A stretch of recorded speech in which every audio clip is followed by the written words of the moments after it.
Don't worry about it. Hold on one second. Yeah, all right, there we go. Okay. Should be good. Dog.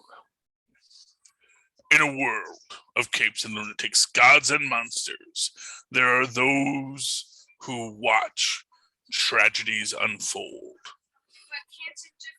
and can never interfere, though sometimes the outcome is so delightful. Who would want to? Enough said. I mean, you don't want to be a party pooper. You do not.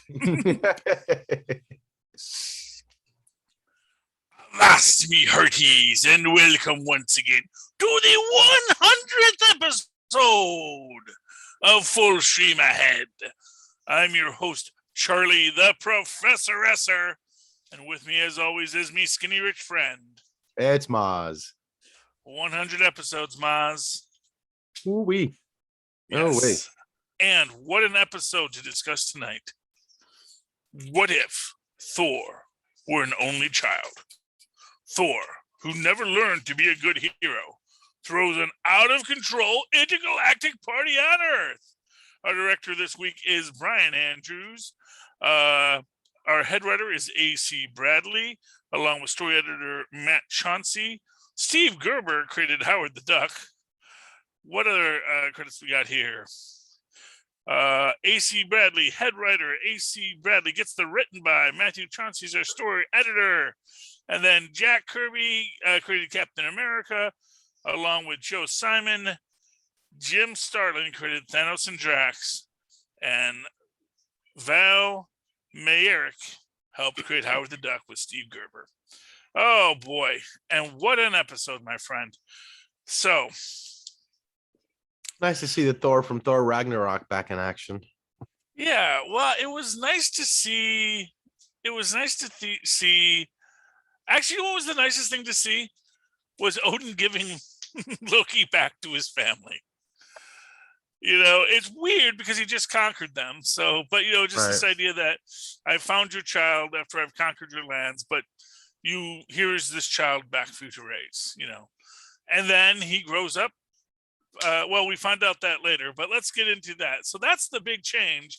And as a result of this, without Loki's constant treachery or trickery or treacherickery, Thor he's a very easygoing guy. He doesn't have a lot to worry about, doesn't have a lot to do. He's mostly a party dude.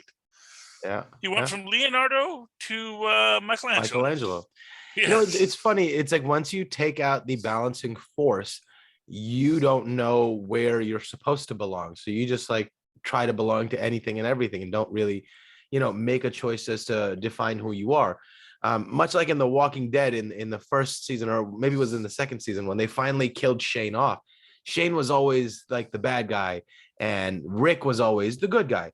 But as soon as the bad guy was eliminated, there was no bad guy for him to play off of. So he just got worse and worse and worse. He had no reason to be good, to show how different he was than Shane. So it's an interesting thing that without that balancing force there, Thor just is left to his devices and never chooses a path, so to speak. Yeah, well, he chooses a path. Okay, fair enough. To party. Yes. Well, I think that path chose him more than the other way around. Although, to be fair, I mean, that's what's kind of interesting in this. What is actually most interesting in this is this idea that apparently the adventures of the Asgardians and the Warriors 3 plus Sif is a lot more relaxed. You know, that they're not battling frost giants all the time. That primary antagonism has been resolved. And, you know, that's an interesting aspect of this story. But I do like how this is very much set up like an 80s comedy where, you know, Dad's in Odin sleep, Thor's in charge. No parties. No parties. She knows her son. And that is I think is what is delightful about it, is that idea that she knows no parties, but they're going to go to this little backwater that even Heimdall won't be paying attention to. which is, both interesting and probably true. At this point in the story of this, there was a little kerfuffle with a Tesseract back, some 60 years ago. And aside from that, the humans haven't done much. There's one guy, he's got a robot suit he's flying around with, but it's real pedestrian stuff. So there's not a lot to worry about. But then we see that, there's a specific energy signature that Jane Foster sees. We get Jane Foster and Darcy back, which I'm so happy to have Darcy back. Although, man, it's funny because I guess she has such a cartoony voice. I wasn't certain if she was the actual Kat Dennings or if that was someone doing Kat Dennings' voice at first. No, was that actually what's her name? Jane Foster? Was that really her? Yeah, that was what's her name? Natalie Portman. No, and, that was Kat Natalie Dennings. Portman? Oh yeah. Because Natalie Portman still got movies to make, so she's coming back when asked nicely. Right. See, the people that don't have movies to make, they didn't come back. The people I'm surprised she was on board with what they did to her character. Just turned her into like this unthinking bimbo.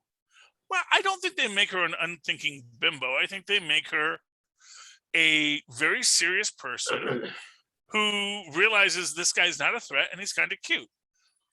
Because that's the thing. That's really the thing about it is, oh, Tristan says hi, Mozz. Hey, what's up, Tristan? And,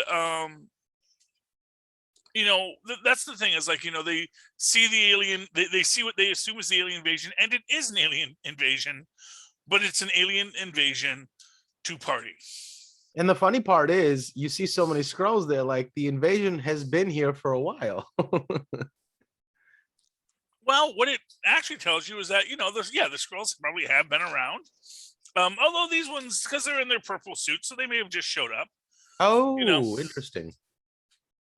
Because, we don't know how many are, the ones that are actually infiltrating Skrulls maybe changed out of their outfits to show up. But that, in general, the ones we're seeing here are probably visiting Skrulls because, this is, although what's funny is it's funny because obviously Captain Marvel would know what's going on with the Skrulls, but she doesn't come to the party until they call her. Right. And also like there was that Elvis Skrull who was initially there when they drop and he's human, and then we see an Elvis Skrull. I don't know if it's the same one, but if it is, that would imply that the Skrulls have been here this whole time. So then, so I guess that I kind of missed that and all the hullabaloo. Yeah, there was an Elvis Skrull, and and there was the Elvis in the beginning who marries Howard Howard and Darcy, Mrs. the Darcy. Duck, Darcy the Duck, right? Which I love because no, the Duck. It's Darcy the Duck, which implies that the interesting on Duck World actually is like a thing you put in front of your name in the same way that you'd be like, if it would be Howard Von Duck or or something like that, or Scrooge McDuck, or Von Drake or whatever. But on his world, it's the Duck, and it's so they say something like that. Do they call her Mrs. the Duck? Yeah, he calls her Mrs. the Duck. Says, hello, Mrs. the Duck, in his best Seth Green trying not to sound like Chris Griffith voice, which is hard for Seth Green sometimes, I think, because it is kind of just his voice. Right. And, but that's now, do you think Darcy was drinking when she married Mr. the Duck? Or I think everyone was drinking in this, I think. And that, which is, again, one of my favorite scenes in this is when, Thor has the martini and Scourge comes down and he's, my man, he says, go ahead, you can drink all you want, and they never run out. It's magic. Yeah. Which I always say, that significantly advanced customer service is indistinguishable from magic. That's what it is. It's just, you don't know where it's coming from. It's just the booze just keeps on flowing. Yep. Must be magic. You never think about the work that went into it, but yet here we are. So we get the whole thing, and this is where the trouble comes, because apparently there was a planet that was destroyed after this similar event, and Thor was there at that event, and they're not quite sure what's happening here, but obviously Maria Hill comes in. She's very much ready to rock, because Fury gets taken out by Korg when he goes to do a ball cannon into the fountains in front of Caesar's. I don't think that was the Bellagio fountain. I think that was the Caesar's fountain. So, but that's how Fury gets taken out. And Maria Hill with Crossbones, they say, we're going to bring in the nuclear. It says we have something to take him out, and it's the beeper, which is neat because it suggests that Maria Hill did know about the beeper, but the beeper was probably a closely guarded secret of Nick Fury, but other people knew about it. But that they waited to use it. Yes, Tristan. Yeah, he survived. He just hasn't come out of he got knocked unconscious and hasn't come to yet. So he probably broke a few ribs and that kind of thing, because he did get hit by a guy made of rocks. Who? Nick Fury. Because he is still just a old guy. Right. He's still actually a pretty old guy in this job. Very true. He can handle himself, don't get him wrong, but when he gets blindsided by I find it interesting that she was so willing to throw a nuke on top of Captain Marvel. Either it's because she knew she could take it, but would she not think of the consequences of the fallout from pissing off Captain Marvel? And you call her as the last resort when you have no other choices, and you're just going to throw a nuke on her? How short-sighted is that? Well, it's very short, especially since they went to Siberia. I certainly hope they got clearance for all of this from the Russians. Right. It's one thing to drop a nuclear bomb on your own town, but you go to Siberia and do that? Yeah. Siberia, believe it or not, is not uninhabited. Right. It's sparsely habited, but it's not uninhabited. Yeah. But I guess they probably thought, what's a little more radiation in Russia? Fair enough. And to be fair, Russians might go, yeah. But next time you need Captain Marvel, she's going to be like, yeah, no, you got nukes, right? You go ahead, you deal with it. You got this. Come on. Yeah. Well, they didn't drop a nuke on her, fortunately. No, I know, but oh my God. It's such it is weird that she was willing to do that. And I guess it's because, as she said, he didn't, she didn't defeat him last time. But that was because she was pulling punches, obviously, because she unleashed her full power. But for what it's worth, Thor is completely he gets hit, but he gets back up. He's got a good soak on that. So how is he still worthy of the hammer, though? Or is it just because he's not a bad guy? He's just a party dude. A good guy either. Well, we don't know he's not a good guy. Fair he even enough. said even the goats got back where they were eventually. We named them Gary. I'd love to hear that story. Where was the pit stop before he got home? Yes, well, it's just you're having it was basically Fandral and Thor go to White Castle. It was great. Right.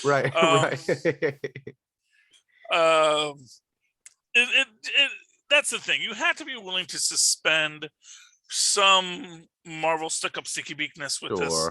You got to say, that Nebula is going to show up and she's going to party with everyone else because she's out. She's away from Dad for the day, right?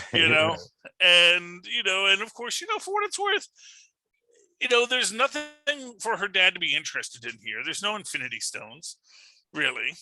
It's just a big rager, and Thanos, I'm sure, has no time for such nonsense. And we don't see Gamora here. So obviously Gamora was still up there being the favorite daughter, and Nebula just snuck out to have some fun. And, with the Grand Master, on his scooter. Yeah, in his scoot. Yeah. And, for what it's worth, and again, you got to understand the Grandmaster probably, which is kind of ironic because I don't know if this is the Grandmaster is usually not played so joyfully the way that Jeff Goldblum plays him, because Uh-huh. he is usually the Grandmaster, and he's always plotting his grand masterful game. But here he's the party guy, and they do take these liberties in the MCUs. They make these characters a lot more, I don't necessarily want to say relatable, but a lot more understandable within certain concepts. And for the guy like the Grandmaster, I think that he enjoys himself because he sets up the fights, he rigs the games, people pay their money, he always cleans up because he's the house.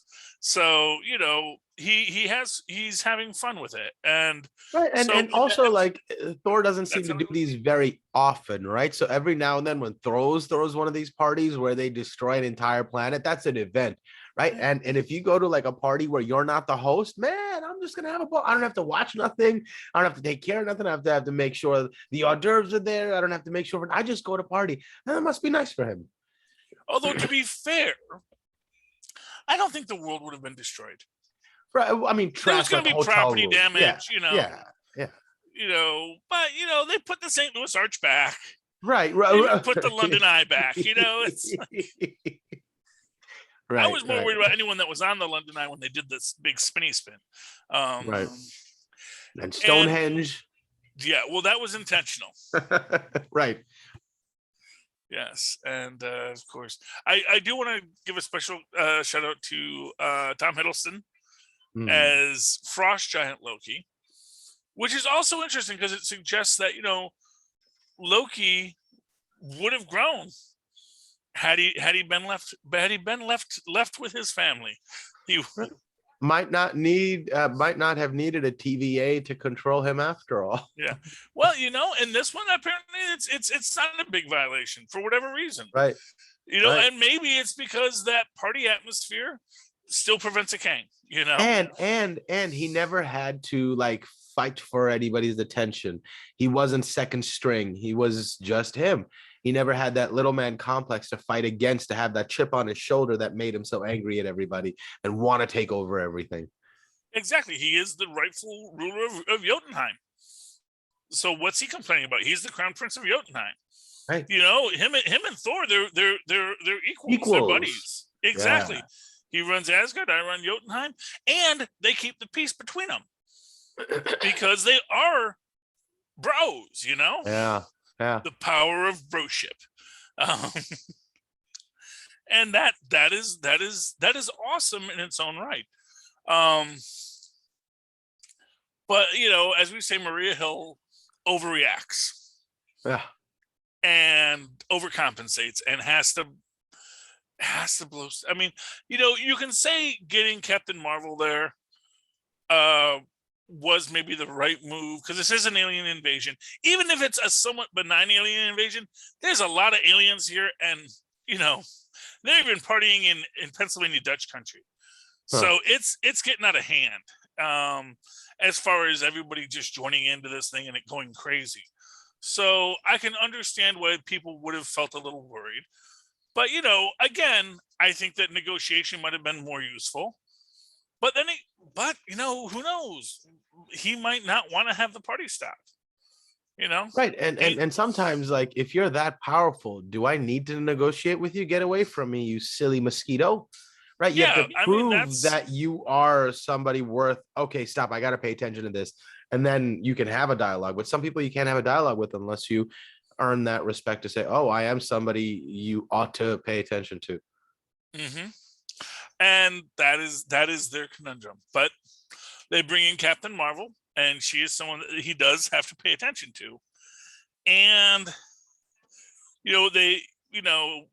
while they're fighting in Russia, but that, of course, is when Jane gets the idea. Classic 80 movie style. If Thor's real and Loki's real, which is also interesting because this means Loki as that the ancient myths have to be a little bit different, but they're still the ancient myths. So it's like they know about Thor, they know about Loki, they know about Heimdall, and so she knows about Frigga, which for some reason I always thought was Freya in earlier versions of this, but never mind. And so they call on something, create something to get Heimdall's attention. And I love this because they do that same line with that Loki says to Thor, says, "Oh, what dark arts did father have to conjure to send you to Earth?"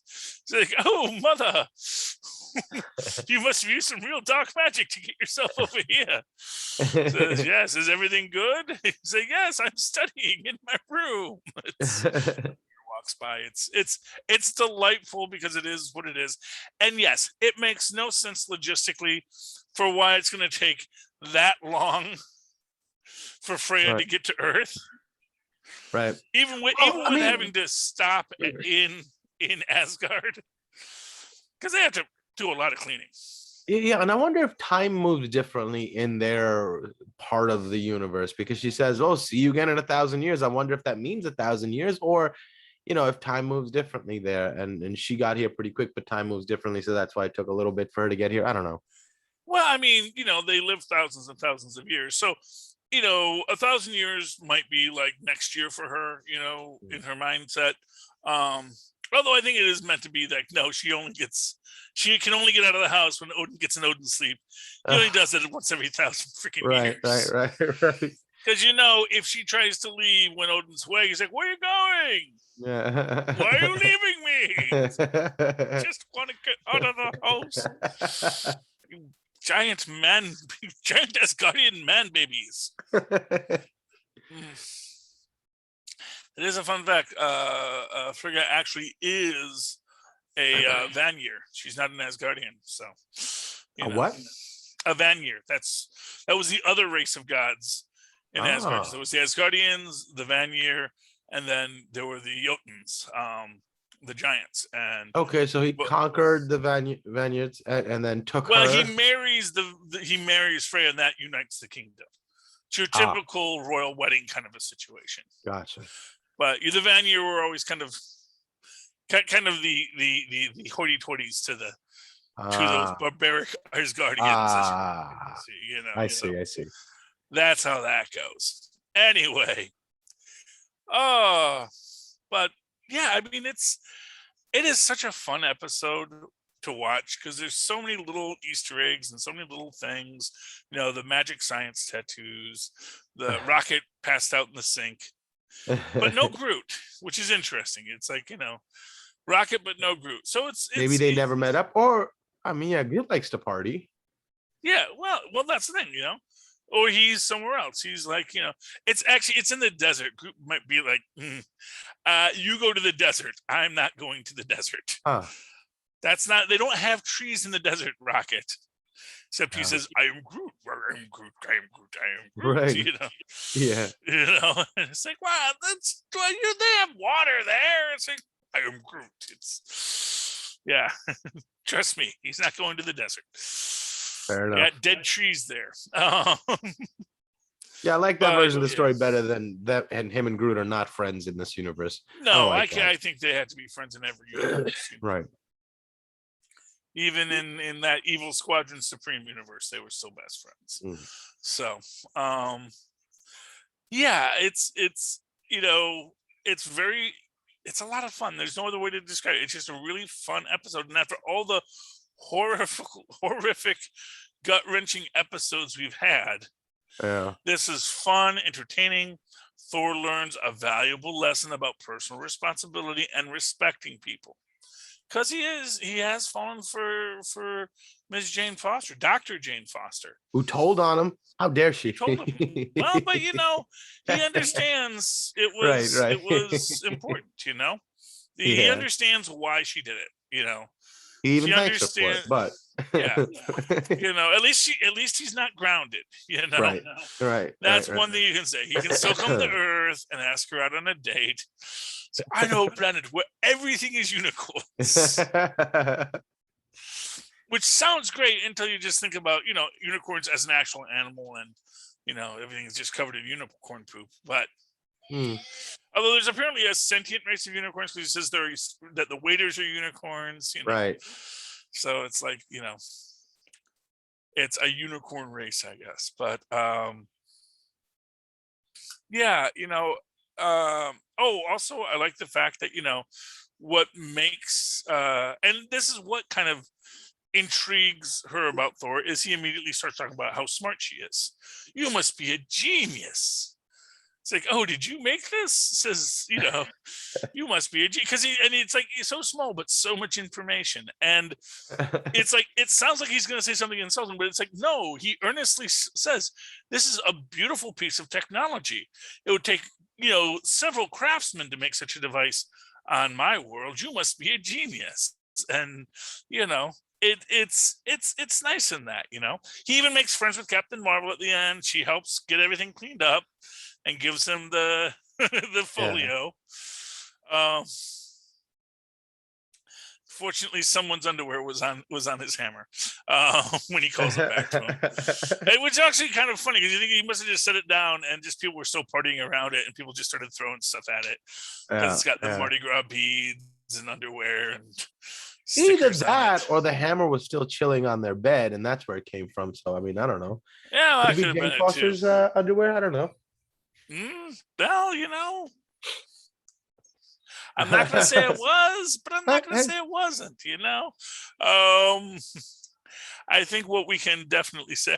Oh, by the way, another one of my so many things I love on this. It's like it's a Superman 3 callback when he fixes the Eiffel Tower, or not the Eiffel Tower, he fixes the Leaning Tower of Pisa. yes, indeed. And it's kind of a reverse of that because of that one, evil Superman straightens it to be a jerk, but this one is like good Thor's is like, oh wait, this tower's leaning, let me push it back. Yes, so it's poor old man is gonna wreck his whole shop again. Yeah, it's gonna happen. Oh, but yeah, but then we get to our big happily ever after, right, until the Watcher. What? Wait, what? Yeah. I really wish he had said what the. Yeah. But it is just that shocking moment when he sees them coming through, and it is interesting. It is very interesting how they end this, and you are left to see the Watcher being caught off guard by this, by Ultron and his army coming through. And but it's Vision inside Ultron, right? Because I mean, Ultron was made from Vision. Yeah, so it's like it is the Vision with Ultron, sort of an Ultron armor around him. So I've already seen the next episode, so I know what's going to happen. But but that it's definitely what it's supposed to look like, and definitely what it is a well description of. It is Vision encased in Ultron's armor, and as the ultimate Vision or the Ultra Vision or whatever they call him, and this is a superior Vision, to be sure, and this is him coming to take over the world, or take over many worlds, we can assume. Right. What is your question, Tristan?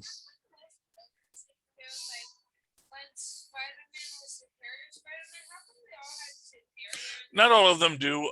Dr. Doom was the infamous Iron Man when he was Iron Man.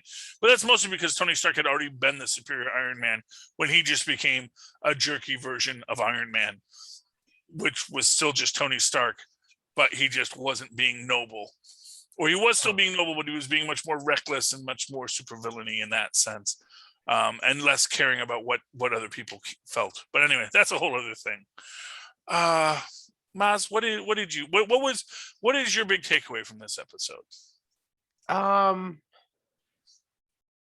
mean, the party looked like fun. There really wasn't much meat or substance to this. It was just a good time. And it was like it almost seemed like a little break before the storm hits the fan, kind of deal. Yeah. So it was an enjoyable little respite from all the heavier stuff, which I think is what they're probably going to lay on us soon. Yeah, well, exactly. And I do get the feeling that it is exactly that it is the idea of, you know, they needed this nice palate cleanser Yeah. because but they also had to give us that twist at the end.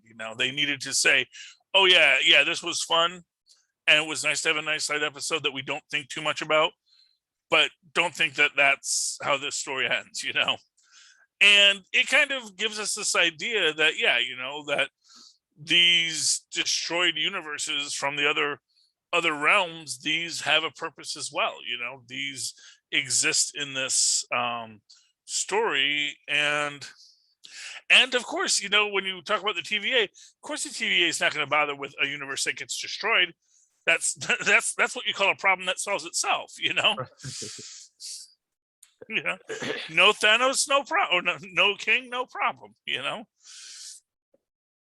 So yeah, so So it that. seems like in one cliffhanger episode, they left us with zombie Thanos. In this Mhm, cliffhanger episode, they leave us with Vision Ultron. I mhm. wonder if they meet at the end. Well, we'll have to see what happens at Uh, the end. I mean, that's the thing. It's open into what could be. I think that there's so much we can talk about with these alternate universes and what's really happening. And I think even that is something that is still open for debate. Even after watching the next episode, I'm still, well, wait. So what's this now, and what is happening? yeah. There's always a lot more to it than you think, and that's one of the things I love about it. And that's one of the things I love about What If in general as a series, both as a comic series, because it was always one of my favorite comic series. And my favorite thing about just the TV show is this idea about exploring this completely different view of the world that might have unfolded if things were just a little bit different. If a different choice was made and something bad happened, as it were. Anyway. So Maz, if people like the show or like anything and they want to talk to you about it, how can they find you? Oh, they can reach out to me via email at mozzmanzoor@gmail.com or find me on Facebook under Mozz Manzoor. That's MOZZMANZOOR. And you can always reach out to us and talk to us. As soon as I find where that card is here, because I forgot to write it down again, but I remembered where it was. Is this it? Yes, you can always email the show in general and every show on the Capes and Lunatics network. And certainly subscribe to that and listen to all the shows we have. You can reach out to us, which is actually technically Phil, because he gets that at capesandlunatics or capesandlunatics@gmail.com. You can call us and leave us a voicemail at 614-382-2737. That's 614-38-capes. And of course, get all of our merch and other links at linktr.ee at Capes and Lunatics. So that's linktr.ee, linktree/Capes and Lunatics. And if you do all those things, I will be very happy, and that'll make me very happy. And then you can, of course, write to me in that old-fashioned email, whether we are mothers and fathers and Sid, at superconnectivityblog@gmail.com. That's superconnectivityblog, all one word, @gmail.com. And, of course, follow me on the Twitter as I live tweet things when I feel like it and the channels come in and I decide to. At Charlie Esser, that's CHARLIEESSER. Look for the two E's in the middle. For quality. Bing. Thank you, Maz. Dear friends, we have witnessed another universe unfold and face a danger that we do not yet understand its depth. Tune in next week to watch again. We will once again say, "Nuff said." All right, me hearties, for the 100th time, you've come to the end of another delightful cruise. Thank you for boarding. Please be sure to come back again and sail with us. Full stream ahead. Arr.